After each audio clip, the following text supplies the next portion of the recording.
For those of you who've been doing the work, for those of you who've been facing your fears, for those of you who've been observing the things that you are still working through, observing the way that you criticize yourself, observing how much you believe in yourself, observing what you have doubts about and what you don't. Those of you who have been affected by this energy that's coming in, and it's a Pisces energy, so it is a very intuitive energy. And what's happening is we're being guided to pay attention to the things that are subconscious and unconscious, because we're going to be directing the stars.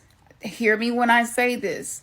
We're here to go through this earth school right now to learn how to shift between dimensions by altering our mindset, reprogramming our subconscious mind to believe things are possible we did not believe it was possible before. We are being tested to see, are you going to show up as the person you say you want to be every day, even though everything that you want to have in place isn't?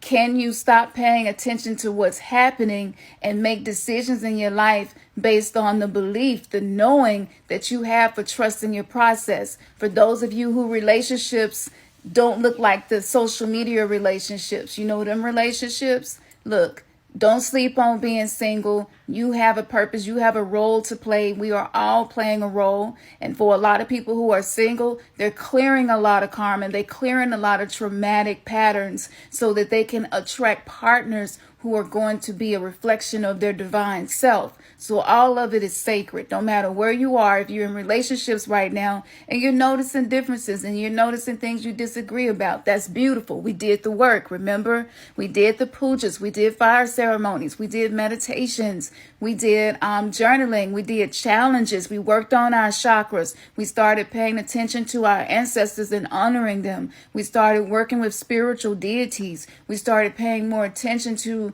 the mythology that our life is creating by the decisions that we make. We've been really observing and having moments of self-reflection. We've been drawn to crystals because we want to be connected with nature and other elements that are here to support us that have spiritual powers as well. We are being drawn to learning about plant medicine. We're feeling the pull on us to do this shadow work. Even if you don't want to right now, the whole planet is being given the opportunity to do shadow work on your collective stuff. So what moments are you finding yourself talking bad about yourself, being a perfectionist, trying to be perfect?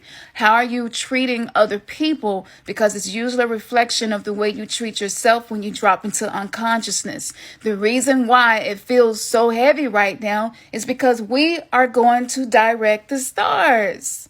We are going to be one with the celestials and part of the spiritual ecosystem of a higher consciousness. If you want higher consciousness, then you're going to be tested like a higher consciousness being.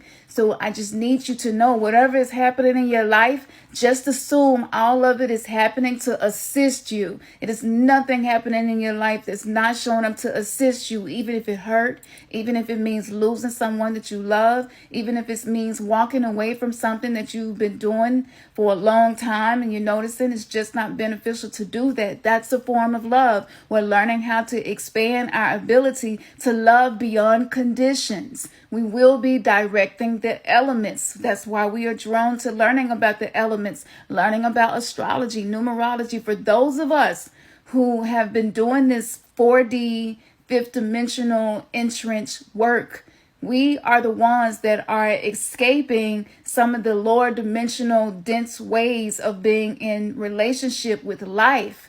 So for the people who don't pay attention to people who seem like they're happy and got it all and fulfilled, like pay attention to what lights you up, what fulfills you. Make a list of it. Think about it often. When your mind, because in this energy right now, there's a tendency for us to ruminate on negative things that occurred throughout our day, especially if it involves other people, especially if any of the characteristics that showed up between us in the dynamic seem to be narcissistic, or seem to be something that's a result of rejection, or seems to be something that's a result of just not feeling fully connected with your own self. And so it manifests as breakdown in communication in our relationships. It's just a mirror. We're doing the shadow work. This is the obsidian crystal. reflecting back to us that I've been talking about. It's in the air for you to learn about you, for you to master being you, for you to become so confident in being you, you are no longer looking around outside of you for something to validate who you are, for you to be sure of who you are, for you to be sure of why you are great, for you to know why you are grateful. It's so important right now because we're manifesting faster. You attract what you think about the most. So if you're thinking about something and you add a lot of emotional intensity to what you're thinking about in the form of reactivity or an emotional response, then you anchor that thing to show up in your life. It starts to crystallize. So if you have a tendency to feel like people maybe don't accept you for you, or you don't fit in, or nobody likes you, or you don't want anybody to see your flaws because you don't want to feel weak. Like if you spend any time in inferiority thinking, victimized thinking, and feeling like people are always trying to hurt you, out to get you, you easily trigger, you become easily irritated, maybe you become more defensive than usual.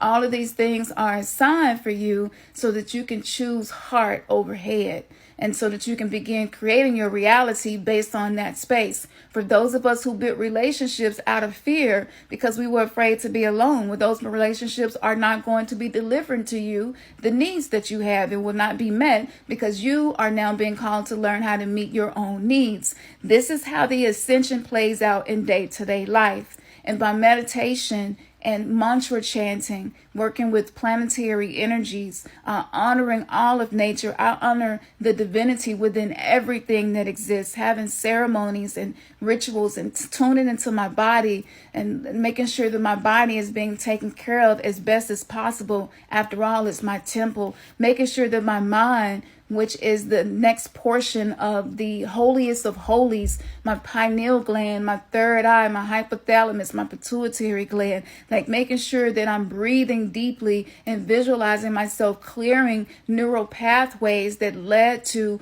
what I'm seeing in my life that I know it needs to change or be released. So just surrender and take it easy.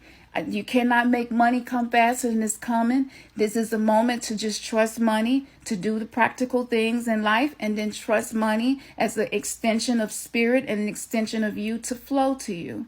If it is in the realm of career, just listen to your heart, paying attention to what lights you up and what doesn't, and just going slowing down, less doom scrolling, slowing down, just sitting and breathing to regulate your nervous system. These are the things that's going to help us with this Pisces full moon energy. And we may not be sleeping as much, so go ahead and decide now, what book are you going to read, maybe if your sleep patterns get disturbed. Or go ahead and create a playlist of meditations that you're going to do during this full moon, because a lot of things that we've been feeling are going to come to the surface, and we're going to need to be able to choose how we respond to these things, because some of them may feel negative. There are a lot of endings occurring, but on the other side of the endings are actually like beautiful experiences that you have been calling. So we must remember the law of pendulum. Things swing all the way the other way. And it doesn't mean that you aren't going to get what your heart has been desiring. So hold on to that. Trust that process.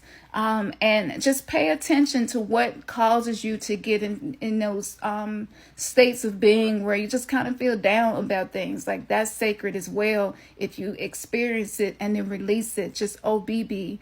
Observe the emotion and learn how to be still no matter what's showing up. This is what we're being called to do right now. And this will activate you, and this will align you to be able to be more receptive, to receive spiritual clarity, guidance, and not last but not least, protection for the new version of you that loves yourself more than ever before. To protect that part of you're creating, it ultimately is the way you love yourself that is going to be the highest form of protection. So using that, all right. Namaste, Namaste.